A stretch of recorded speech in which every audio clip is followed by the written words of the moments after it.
Welcome to a special edition of the Idaho Sheriff broadcast with Dan Wilson for Kootenai County Sheriff. Here we discuss all things liberty without compromise. I'm your co-host, Dawna Wilson. Dan wants to give a response to Sheriff Bob Norris's comments made regarding budgeted license plate recognition software to be used by approximately 40 patrol vehicles at Kootenai County Sheriff's Office. These budgeted LPRs were discussed at the August 28, 2024 Kootenai County Board of County Commissioners fiscal year 2025 budget deliberations, and the proposal was met with lots of pushback and heated debate from concerned citizens of Kootenai County. So now here's Dan Wilson to discuss this further. Hey folks, thanks for joining in on this special edition, a rebuttal, if you will, a difference in philosophical views on the role of sheriff in protecting people's rights to life, liberty, and property. You know, the Fourth Amendment, those things that we hold to be extremely dear as Americans. Now, Dawna talked about this just a second ago. This is more or less a response, not really a rebuttal, but perhaps a rebuttal to Sheriff Bob Norris, who was offended when constituents got up to speak at this fiscal year budget 2025 meeting, reconciliation meeting, or I guess it's an approval meeting. But the people are extremely upset because one of the line items, which over 5 years is at about $105,000, is for license plate recognition software.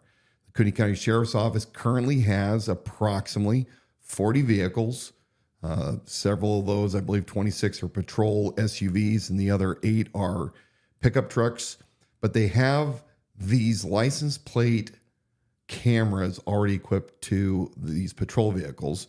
And I think if we show that one slide that I was indicating earlier, we're just going to kind of show what it looks like. They sit up on top of the vehicles, the patrol vehicles.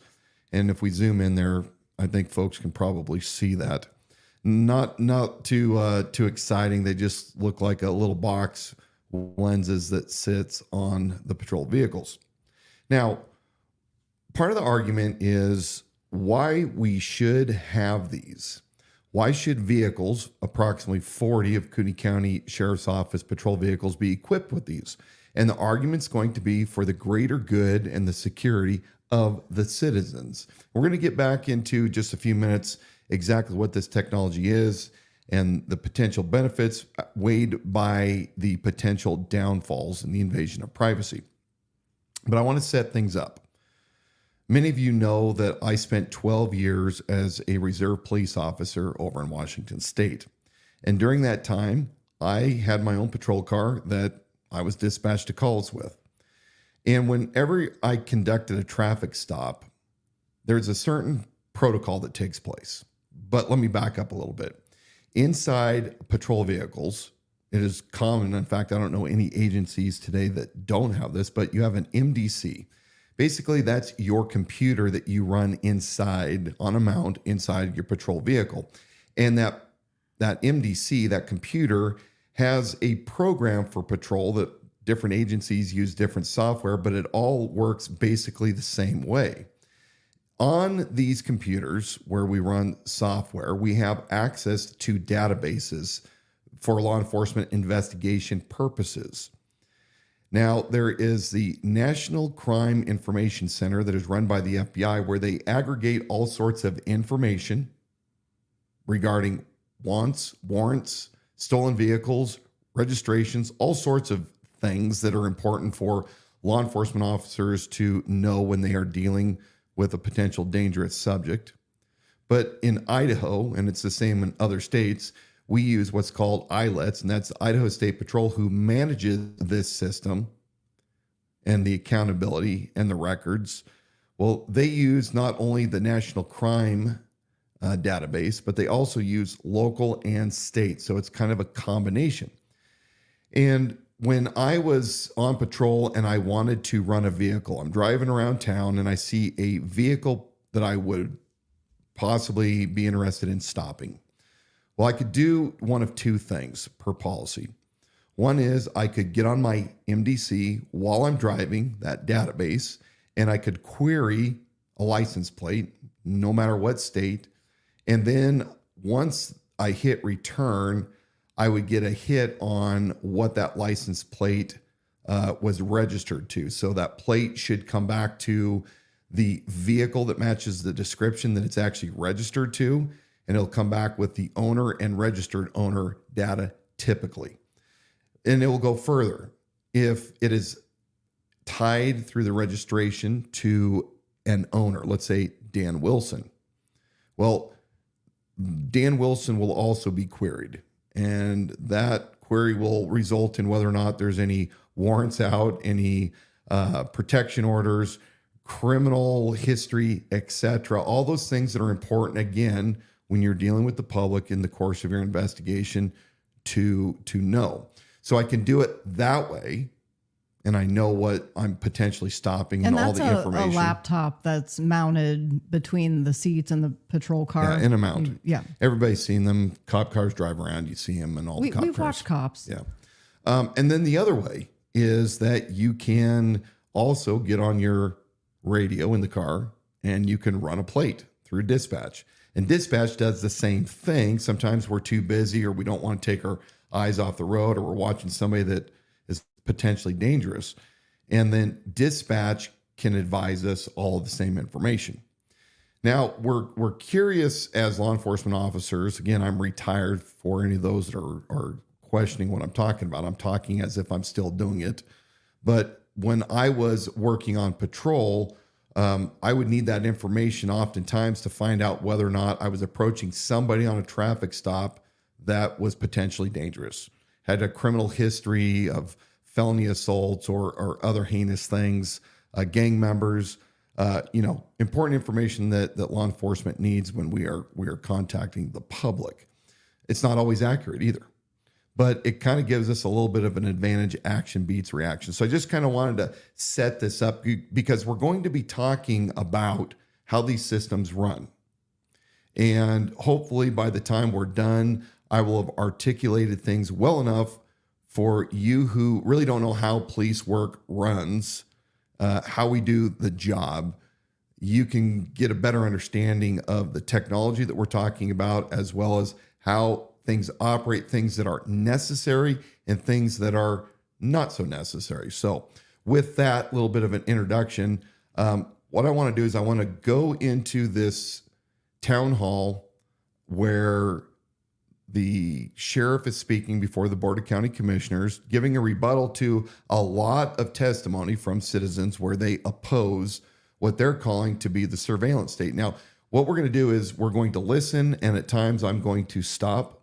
I'm going to make a comment, and then we're going to probably pull up some backup documentation, because my view is that we have too much of a surveillance state right now. And for what the Cooney County Sheriff's Office is asking for, not only is it potentially a danger to our privacy, and not disclosing information to third parties, but also I think that we don't need to spend the kind of money that they're requesting for this system. So let's go ahead and cue that video up. We're going to play it, and again, I will stop things when I think we need to. Evening, on the phone or in person? I think our sheriff would like to. Chair Duncan, I'd like to make a comment. Yes. Ladies and gentlemen, I have seen federal abuse, and as your sheriff, that federal abuse will not be here in Kootenai County. I think it's important that we take proactive steps in securing our privacy and fighting crime. This is a program that's been here in Kootenai County for 16 years. 16 years they have had license plate readers throughout this county. All right, let's stop that right there. So Norris is correct. There have been these license plate recognition cameras throughout the county for, I believe, up to 16 years. A couple things that we should note. These are primarily stationary license plate readers. That means they're not on a moving patrol car. And a lot of times they're at the port of entry or when you're coming off of I-90 into the Coeur d'Alene area. And what they do is they are reading plates. And so just to clarify, it has been around a long time, but the technology has rapidly changed, like all of our cell phone technology has drastically changed in the past 16 years. So what they used to have versus what they now want are two completely different beasts. It's almost like a old Nokia flip phone compared to the brand new Apple iPhone. So go ahead. Unlike the current request, the cameras that are current have 360-degree capability and run 24/7. We are asking primarily for officer safety purposes for that vehicle in front of that deputy to check that plate for a wanted person, wanted in a felony, stolen vehicle, etc. Okay, let's stop that right here. Be very careful when you have law enforcement use the term for officer safety. Now, it is very important that officers maintain safety, and we do everything we can to limit their risk to very adverse, dangerous, deadly things. But not every time somebody utters the word officer safety is it truly for officer safety. Now, he just talks about in this that the plate that's right in front of the officer, that he needs to know that information. And what he's trying to say is, you know, when you have these cameras on top of the vehicle, you're going to be magically driving along and you get behind a car and all of a sudden, wow, right in front of you, the car directly in front of you comes back with a hit by this automated license plate reader. And it's going to warn you, there's a convicted felon, a murder one suspect right in the vehicle in front of you. And before I contact him, I got to know that information. And are these, you may have already mentioned this, but are these always constantly scanning? I mean, you turn it on and it's just constantly scanning as the patrol car is. When I worked for Spokane PD, we had two vehicles that were assigned. They were to certain officers that were full-time LPR cars, automatic license plate readers. They very rarely worked accurately. They were constantly getting near hits and misses, and so it wasn't that great. But these new cameras are pulling a tremendous amount of data per second, and they're scanning multiple plates. If you're on I-90, think about how many plates that can be scanned in a relatively short period of time. So what he's making it sound like is you're on patrol, you're driving along, and all of a sudden, boop, boop, boop, boop, you get an alarm that a murder one suspect's in front of you, and it just saved that officer's safety's life. Well, that's kind of Hollywood, because the reality of it is that many times when you are using your training and experience on patrol, you're running plates all the time for those that you believe might potentially be involved with criminal activity. So it's really, criminal profiling. Yeah, I was going to say it's going Criminal through profiling before you're ever entering not racial that in. profiling, none of that. It's criminal behavior profiling. And cops out there that are listening, they know exactly what I'm talking about. But when you're running plates, you may once in a while run into, hey, this plate comes back to a wanted person. Okay. And then you have time to formulate what you're going to do. You're not going to just immediately stop your car, get out and go talk to this person. Also, when there are recent events that take place where they're looking for, a robbery suspect that was fleeing in a car, or kidnapping suspect, or, murder suspect, whatever, the dispatch will typically put out information, a bolo, be on the lookout for this vehicle, this make, this color with this plate. And so again, very rarely do you just stumble upon something and then for officer safety, you must know that information.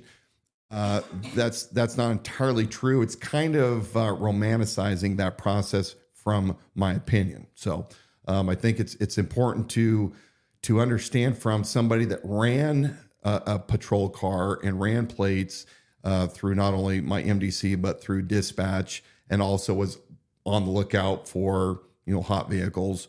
We already had that information, at hand. So anyway, go ahead and roll that. This is an officer safety available to warn the deputy of a close proximity Close of a hazard. proximity. The ALPR system Automatic has license worked plate well reader. for us without any abuse here in Kootenai County.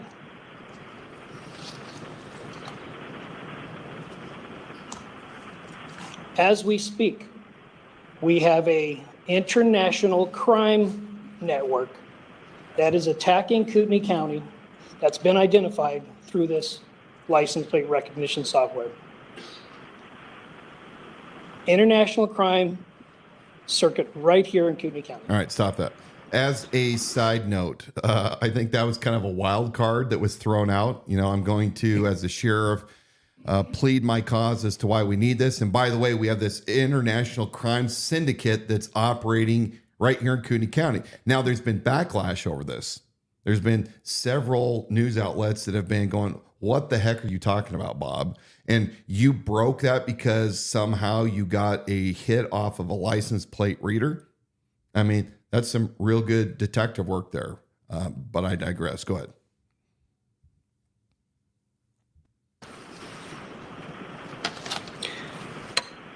We have been able to effectively combat crime. Kootenai County is growing. We are getting more and more sophisticated people who are here that want to commit crimes. Okay, so he's building it up. You have no idea how crime is starting to percolate here in Kootenai County. He's building this up It's not the because quality of life that we see quite yet.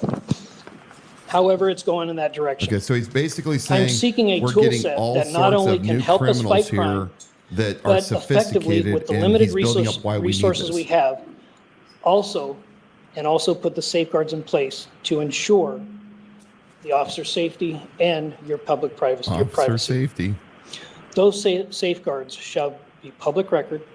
We should have frequent audits where we discuss this information in front of the commissioners when we ask for these requests, and that we should be doing this every year to ensure compliance with the policy that I'm going to set forward with you today. All I'm asking for is the tool sets to get the bad guy. But I want to focus on making sure that these tool sets can't be abused. Frankly, there are some people that are running for sheriff that I would be very concerned about having access to these tool sets. Very concerned. They have no demonstrated history of ever properly handling these type of protocols and programs. Okay, let's stop that That's right there. So in this, the sheriff, because he knows that my position is I'm not for this surveillance state, I believe it's unnecessary, he's going to get his dig in. And what does he say? He's very, very concerned that this LPR technology, I mean, doesn't make any sense. We should almost go back and re-listen to that. You know, he says that the license plate recognition in a sheriff candidate's hand, which that's me. He's very, very concerned. And what did he say? It's dangerous. It could be dangerous in my hand. Somebody that doesn't understand it. And this is where Bob Norris once again continually proves what a dunce he is. Yeah, it's not that you're for or against the technology. It's that what would you do with the information in That's your what hands? Now he's trying to wind it that somehow I'm going to abuse the information that I'm saying I don't want any part of. Exactly. And prior to this, my letter was read into the record by Chairman Duncan, where I said, we're not going to trade our dangerous liberty for a certain security. But he still, again, doesn't understand. Yes, Bob, I actually drove my own patrol car and got dispatched to all sorts of calls. I really did traffic stops on my own. I know firsthand what this technology is and what it does. But anyway, it's funny that he has to politicize something at not a campaign event, but at a public office event. And that was noticed by people inside and outside of the room who were viewing online. You ready to keep Let's going? Go. I think that's very important. So these things need to be in place. That's why I'm going to do it. There is currently no statute in Idaho governing the retention of this data. So here's my recommendation. Okay, stop it real quick here. For you. and Okay, for our organization. so he's just talking about there's nothing protecting people in Idaho, and I referenced this in my open letter to the board yesterday when I was speaking in opposition. There was a bill that was introduced this year in February of 2024 before the Idaho State Legislature. It was House Bill 688, which was going to absolutely lock down the types of data that could be collected with these LPR systems when they had to be completely purged. There was some great safeguards. In fact, they gave, I think, 45 days as a general rule on data unless it was tied into an actual active case. So Bob is correct. There was nothing on the books that protects consumers, the citizens rather, protection on this data that's gathered. But all of a sudden, he's going to push for these policies. Let's see what his policies have to say. Is one, provide guidance for capture, storage, and use of the digital data obtained through these use of automated license plate readers. Utilization of the technology to capture digital license plate and images while recognizing and following established public privacy rights. There is no registered owner information that we received from that license plate. None. We do not receive the registered owner information on that reader, period. Semantics. Gathered data and images by the ALPR will only be for official use only because of potential confidential information that will not be open for public review and not subject to public records request. The technology will be used for law enforcement purposes such as identifying vehicles associated with criminal activity, terrorism activity, stolen or wanted vehicles, child molesters, human traffickers, stolen vehicles, stolen plates, and missing persons, which we use quite a bit on silver alerts, on our elderly. The security of the information accessed and compliance will be managed by a communications lieutenant.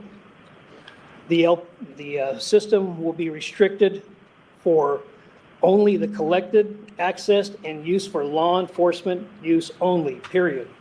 We do not share data to commercial industries.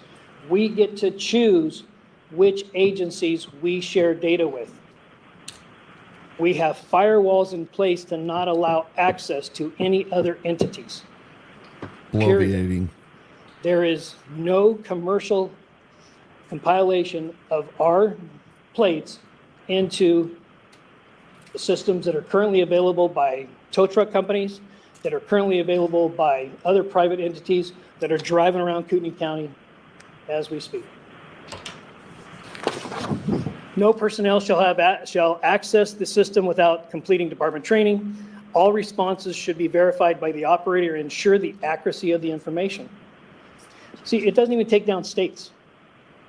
So we have to make sure that the vehicle that we're looking for is the correct vehicle. In the right Currently, state. right now, we have 65 hits a month. 65 hits a month on stolen vehicle, wanted people, vehicles wanted in generally a theft. And the amount that are coming from Washington. Evil Washington again. Spokane with a woke mayor now and a woke city council will only send more people, that criminal element here. Because by the I way, am recommending that the dash cam data will only be retained for 24 months. okay.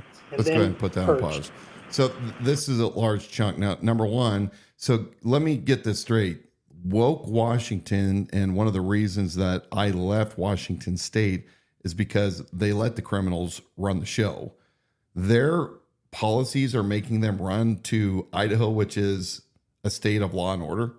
I've never understood this philosophy of Bob's, but let's go back and review what he just said. So he's talking about he's going to have these policies that are going to manage how this stuff is run. If you pull up the slide LPR Motorola, start at the top of the page, this is where I take extreme exception to Bob. Now, I put a records request back in about a month ago, August 1st. And in my request, I requested several things. And there's a response on page 2 by Lieutenant Headland. And I'm going to read through. So we're talking about, point number 2. I had specifically requested what kind of policies the current sheriff's office employs for these license plate readers. And here's one of the responses, line 2. We do not have any past or current LPR policies. Okay, so as of a month ago, they're telling me there are no policies. Deputies should refer to NCIC ILETs for license plate information obtained from an LPR. ILETs training is not an in-house record. That would have to be requested from ISP. Okay. So clearly, Bob, when he understood why I was digging through in my records request, because we know that every one of my records requests go directly to the top through Brett Nelson and through Sheriff Bob Norris. I think that he all of a sudden had to kick it in high gear and realize that, well, yeah, we should have standard policies. So ask Sheriff Norris why you didn't have a policy prior to this meeting. Why did you not have a policy less than 1 month ago before Dan Wilson brought the question up to you, Bob? And this is what is the dollar figure on this line item in this in A budget? cumulative over 5 years, it's roughly 5,000. I rounded it up. It's about 103 something. Probably good to have some policies. Yeah. So, and also for privacy, right? So again, these cameras, what they do is these cameras immediately feed this information through all these databases, and then they pull all that information back and feed it to patrol. But it's a little bit different than when I would run a plate myself, because there's a couple more steps that take place. Okay. So I just had something weird happen with my screen. Not certain what that is. Got it. Let's go ahead and listen a little more before Deputy Nick Franson gets up. And then we're going to start diving through Motorola's own documentation, their own writings, to tell people exactly what this software actually does. So.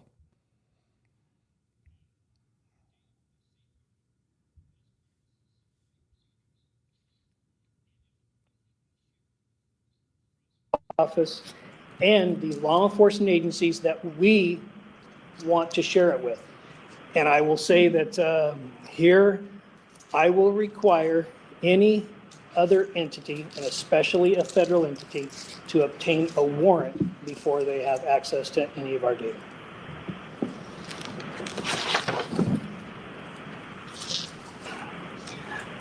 If I could address, there was somebody that had a flyer Okay, let's up here. put this on stop because this is another That flyer did not come from the sheriff's office. So in conclusion on Norris's final statements about this, it's very clear that he does not have a policy. He is going to require, not we have been requiring. So Bob and the public in Kootenai County understand, from my perspective, I'm not concerned per se with people accessing data from Kootenai County databases.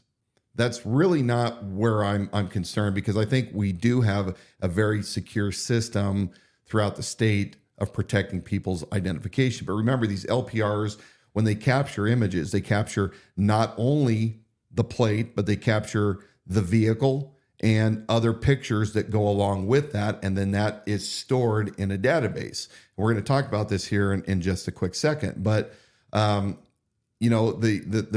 real problem is that, Bob, if you're going to implement a program like this, you know as well as I do, you claim that you're an admin guy for however many years managing a large department down the Los Angeles Sheriff's Office.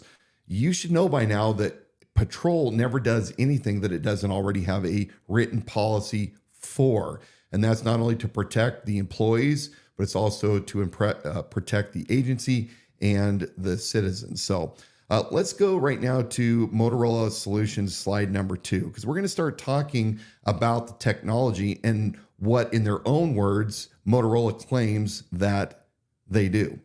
If we roll down all the way to page number 3.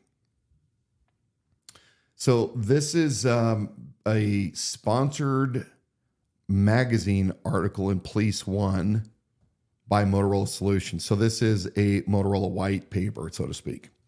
I'm going to jump down and I'm going to just read a couple excerpts.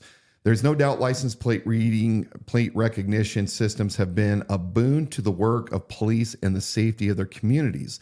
The development of different cameras for different situations and, pay attention here, powerful back-end software that helps departments most of their data extends the reach of law enforcement across cities and entire regions and backs it with solid evidence that furthers investigations and helps secure convictions. Does that sound like that data is just staying right here?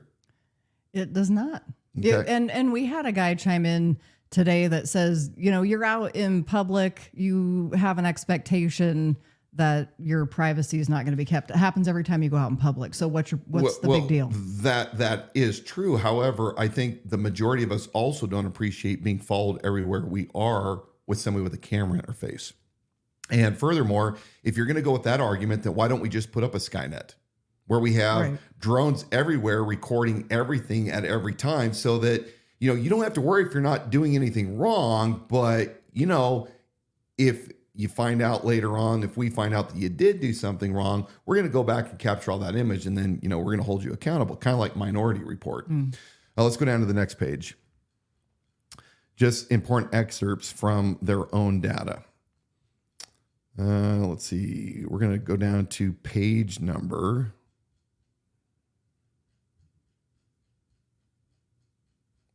Page number 9. Page number 9. Okay, got it. Okay, so here in their own words, when a vehicle is identified, Vigilant Vehicle Manager, which is the software that runs the Motorola license plate technology, so Vigilant, owned by Motorola, when a vehicle is identified, Vigilant Vehicle Manager provides its location history and can even predict where it might be in the future if officers need to contact the operator. So basically it becomes a form of AI because it's collecting data and then giving the most likely output based on months or years of data. Yeah. Here's another clip. Beyond individuals, Vigilant Vehicle Manager can also help power larger investigations. Its search functions allow geofencing with make, model, time, date, and other filters to find vehicles that frequent certain areas or are noted at multiple sites of interest. Same thing again, constantly gathering data and using it to kind of start predicting what your patterns are and where you may be or where you might have been. Let's go down to page number 10. Agencies can set their own policies for data retention, which Bob was alluding to, that he's all for making a policy. And the platform enables easy growth of the LPR system's reach through the inclusion of other law enforcement and private business partners. Private business. So not just law enforcement, but the inclusion of other law enforcement. Are we talking about federal law enforcement? Are we talking about state? Are we talking about local? And private business partners. Now, Command Central Aware allows you to aggregate intelligence from various sources and put it into a common platform, said Sean Prude, Director and Area Sales Manager for Motorola Solutions. It can integrate LPR data and incidents caught on camera by police and non-police cameras, consumer and business camera videos, in-car video, and body cam video to create a powerful integrated investigative tool. Goes on, Command Central Aware also allows video and security footage from businesses around the scene to be linked to the event that may provide the additional insight into plates, people, and activities. If an officer is directly involved, their body cam, dash cam, and of course, mobile LPR data is included as well, and users of MSI's Premier One computer-aided dispatch system can link back to troves of other information. This all points to an important truth about LPR systems. There's a huge value in the real-time information they provide the alerts to wanted vehicles, the power to identify subjects, but there's possibly even more in the data they can accumulate and store. In those mountains of bytes lie the answers to questions and crimes, and the right software makes them easier to ferret out.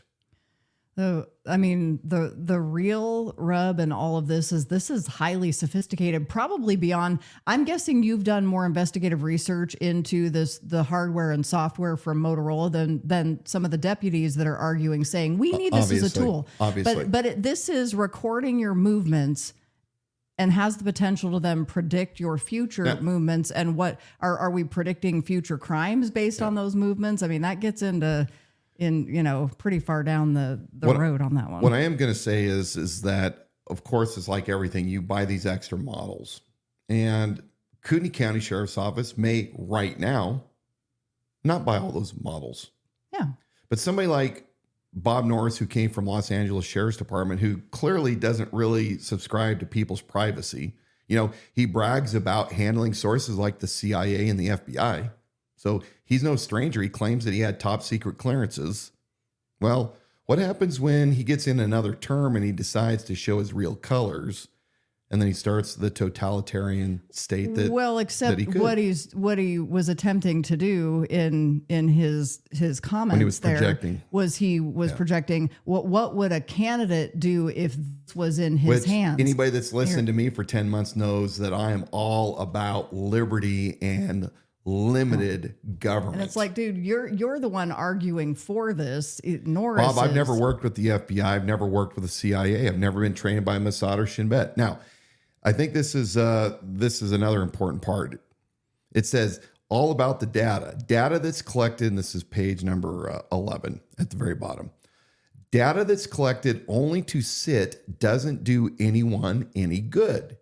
If you're investing in an LPR system, whatever its size or scope, you need to maximize what you collect and optimize what you do with it. That means casting a broad net. It means joining with partners for a wider reach. And it means supporting operations with back-end software that's fast and flexible.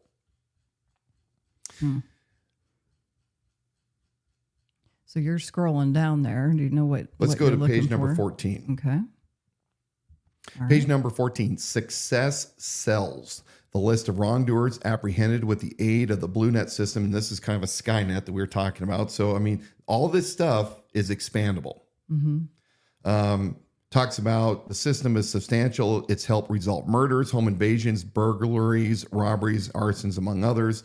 That success has helped alleviate any public concerns about high-tech tracking. What they're trying to say is once the public understands the power of the software, they discard all of their concerns about privacy in the greater cause of what? Security. Yep, safety and security. Safety and security. What did Bob say earlier? This is about public safety and, he was really touting officer safety. I don't know if he even got to the public safety part of it, but officer safety. Page number 15. But the data is of even more value to others in law enforcement. That's been one of the really pleasant surprises for me, said McDermott. When we started this program, I pictured Hammond police officers being the ones that use this data solely. What he found was that the FBI uses this data. The state police constantly use this data. The county sheriff's department uses it. Local agencies, including the city of Chicago, use this data, and we share it with each other. Goes on, together the cases demonstrate how a robust LPR system can have benefits not only within a city, but far beyond its limits. It facilitates the joining of forces and resources and helps agencies work together more efficiently. It is, in fact, a powerful tool that can impact entire regions. Could this be enjoined with Coeur d'Alene? Can it be enjoined with Idaho Department of Transportation?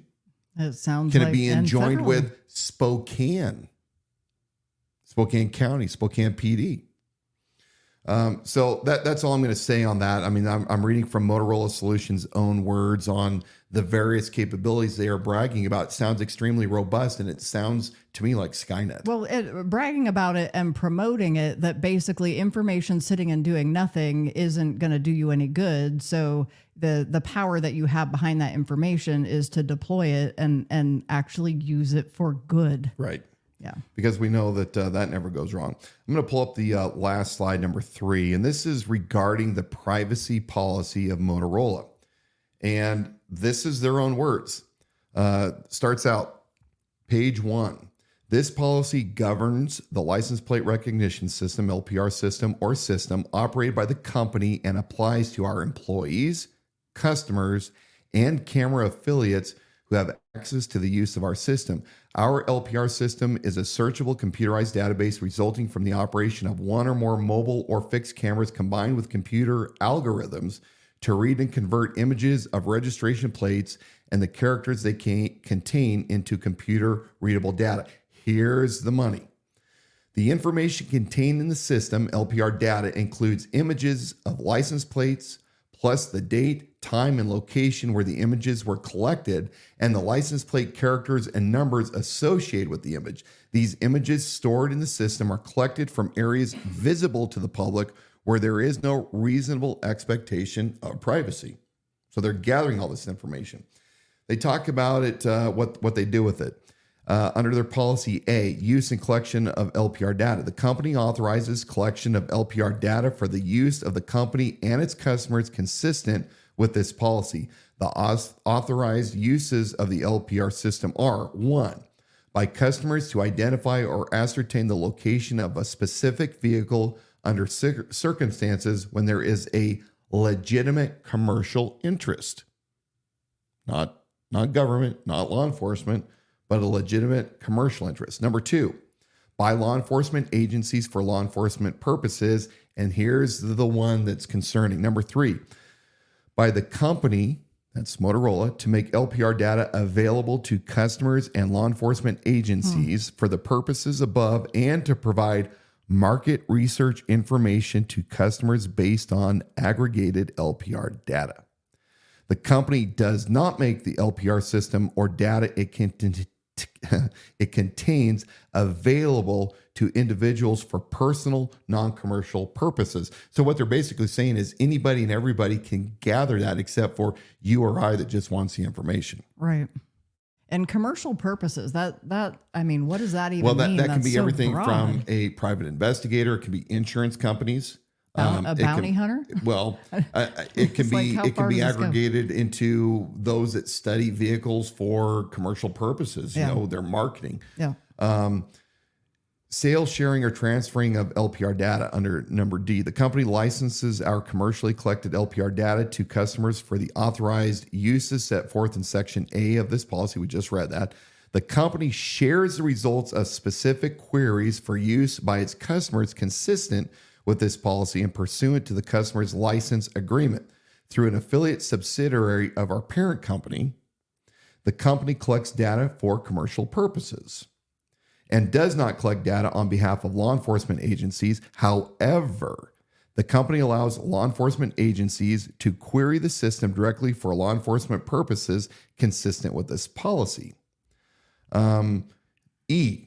And again, I'm only reading the highlights. There's much more that they're discussing here that people should find very concerning. Under E, the company is a custodian and the owner of the LPR system and is responsible for implementing this policy, except for law enforcement-owned LPR camera systems and the resulting data for which the respective law enforcement agency is the owner of the LPR data and the company is the custodian. Motorola Solutions CJIS security officer will be responsible for compliance to this policy. So they're saying, hey, there can be things said in law enforcement, but it's not 100%. It's not 100% conclusive. Retention. The company retains LPR data as long as it has commercial value. Not 45 days, not 2 weeks. And what's Motorola's parent company? Because that was mentioned in this documentation as well. Well, I think that they were something to talking look about into. actually they're the parent company Okay. and it's the subsidiaries of Got them. it. Okay, so the company retains LPR data as long as it has commercial value. The company periodically evaluates the use of historical LPR data to determine if the cost to maintain the data exceeds its value. I mean, hey, can we sell enough of your data? Is it worth us storing all this for Right. who's going to buy it? Yep. With respect to data collected by a law enforcement agency, the data is retained according to the retention policy defined and managed by the agency which collected the data. So lots and lots of minutia in there to navigate through. Here's what we do know. We know that it's powerful software. We know that the software, when combined with other modules, can actually do some incredibly overreaching surveillance of people. And they're selling it for public safety and officer safety, and predicting future crimes, if you will, by predicting where certain vehicles that they are looking for may have been and might be. We also know that the data collected is not conclusively secure. You can set policies, and yet they still talk about retaining information as long as they deem necessary. When you go back and they talk about sharing the information, like the FBI might grab it, where's the FBI grabbing that information from if that data is purged? And the answer is, we know that the data is not secure. In fact, the ACLU has a lawsuit regarding the privacy of LPR. So, to the argument again, those of you out there who think this is really nothing to be worried about, well, then my question is, did you watch Terminator? Are you okay with being monitored every step of your life? And if the answer is yes, then I feel sorry for you, because as Americans, we should be able to move freely. The Fourth Amendment was made to ensure free movement all over in our lives without having to be constantly surveilled and harassed by the government. Do you think Bob Norris has read these white papers? Do you think he understands the power of this technology and how they're saying it, not it might be used, it will be used? Do you think he understands it and is ignoring that? Or do you think he doesn't get it? Well, part of me thinks that because of his experience with Los Angeles, that he is for big government. I mean, he frequently talks about that he is for responsible growth, and he intermixes it with, smart growth type of stuff. I don't know that he's really against. We've never heard him definitively answer what his position is on smart cities in the surveillance state. But if he doesn't understand this, then shame on him for allowing it to get to this point without asking the questions, without already putting a town hall together and saying, hey, folks, we're going to put on steroids what we previously had. We're going to put them on almost 40 vehicles, and they're going to be surveilling all the time whenever those units are driving. And we're all supposedly doing it so that we might find, that wanted vehicle. So we're going to risk everybody else's He might privacy. find an incident of human trafficking, which that doesn't exist in that would be Kootenai cool, County. right? Yeah. But, I was going to go and talk a little more. He makes some comments right after this, and we're not going to do it. We're going to end this. All right. But he was talking about the FOP. Some lady blasted him saying, hey, you sent out the Deputy Sheriff's Association. You allowed them to use the badge. And he claims, I didn't have anything to do with it. You did again, Bob. You already said it in your YouTube video. Different subject for a different time. Nick Franson comes in to also give testimony, and I'll just give a quick summary. He's talking again how it's important that once in a career time where you get behind a murder suspect, a highly violent individual, and you have to know that information right now. Well, here's the rub on that. How would you know it if you hadn't run the plate in the first place?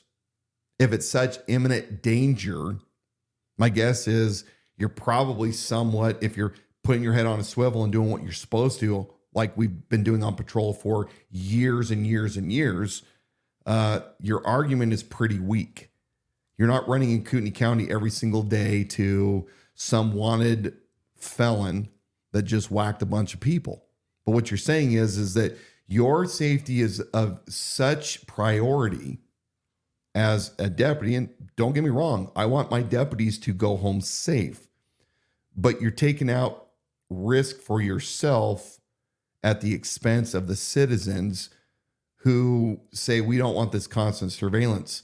It's easier for patrol to either be on the lookout visually for hot vehicles, whether they have wanted suspects in them or not, or whether they're stolen. Visually, we can be paying attention. And then lastly, run plates yourself. If you happen to find a plate that's comes back with a wanted suspect, you choose as the deputy, you choose the time and place that you engage and pull that vehicle over to investigate. Is the suspect truly in this vehicle? And the way that works is you get on the radio and you run that. And if dispatch advises, because they either saw you run it on your MDC or you ran it over the air, that this is a highly dangerous person, well, you're going to have other units coming your way. And you, as the primary investigating deputy, you get to choose time, place, location for the contact of that one person. So it's not as exigent as what they would make it seem. I've been there. I've done it. Now, sometimes it could be just like that. But that happens by people that aren't even wanted, that snap and jump out and do pretty bad things. It's a risk being a police officer. It's a risk being a deputy. That's why your training, the training that you should be doing all the time, helps mitigate some of that risk by the patrol procedures that you put into place to give yourself as the deputy a greater advantage tactically. Yeah. But I think the other thing that you're up against is you have deputies who don't understand the data mining that's going on, or the gold mine that Kootenai County becomes of data that then is accessible to through all these other sources. It doesn't matter that your sheriff is going to say this, we're keeping this information safe. It's safe in our hands. Mm-hmm. He actually can't control that. Right. And I think you have deputies who are making sincere arguments for why they want to move forward with technology to make their job simpler or more efficient. It's lack of leadership. So I can pretty much guarantee that that's part of what's going on, and why they can make sincere appeals. They don't know. Well, Motorola is putting out really cool videos. You know, they want the deputies to buy into it. And you know what? Hey, if it makes my job easier, cool. That makes sense. That's great. And I'm not saying that it's not beneficial, but the benefits don't outweigh the exposure, the liability, if you will, of being under constant surveillance. And I've said this before. We do not trade our dangerous liberty for a certain security. And I am a candidate for sheriff. I'm a law and order guy, as Bob likes to say. But I also know how to balance not only the work as a law enforcement officer, but also retaining the privacy, the protection of the people's rights that we ultimately serve. So I'm going to get a lot of flack for this. They're going to call me anti-law enforcement. I am definitely not anti-law enforcement. I am pro-responsibility for the citizens of the county that we serve. And yes, I will put myself out there and say, we can do other things. We don't need to spend that kind of money to have that kind of surveillance that can eventually be expanded to take away your individual liberty. So that's a recap of everything that went on last night. We wanted to jump out there and rebut what Bob Norris stated, give another view. You guys get to ultimately decide. You can find this information. We'll put it in the link down in YouTube. You'll probably have to put your email in for Motorola to let you download their documents, but it's there. You can see firsthand exactly what they do and don't do with that data. So as always, thanks for watching. God bless you all. Talk to you soon. We'll put those links on the website as well when we put the video onto the website. Thank you for listening to this special edition of the Idaho Sheriff Broadcast with Dan Wilson for Kootenai County Sheriff. Remember, for the Idaho Sheriff Podcast, you can listen and subscribe wherever you get your shows. And for more information, visit our website at theidahosheriff.com. Liberty without compromise.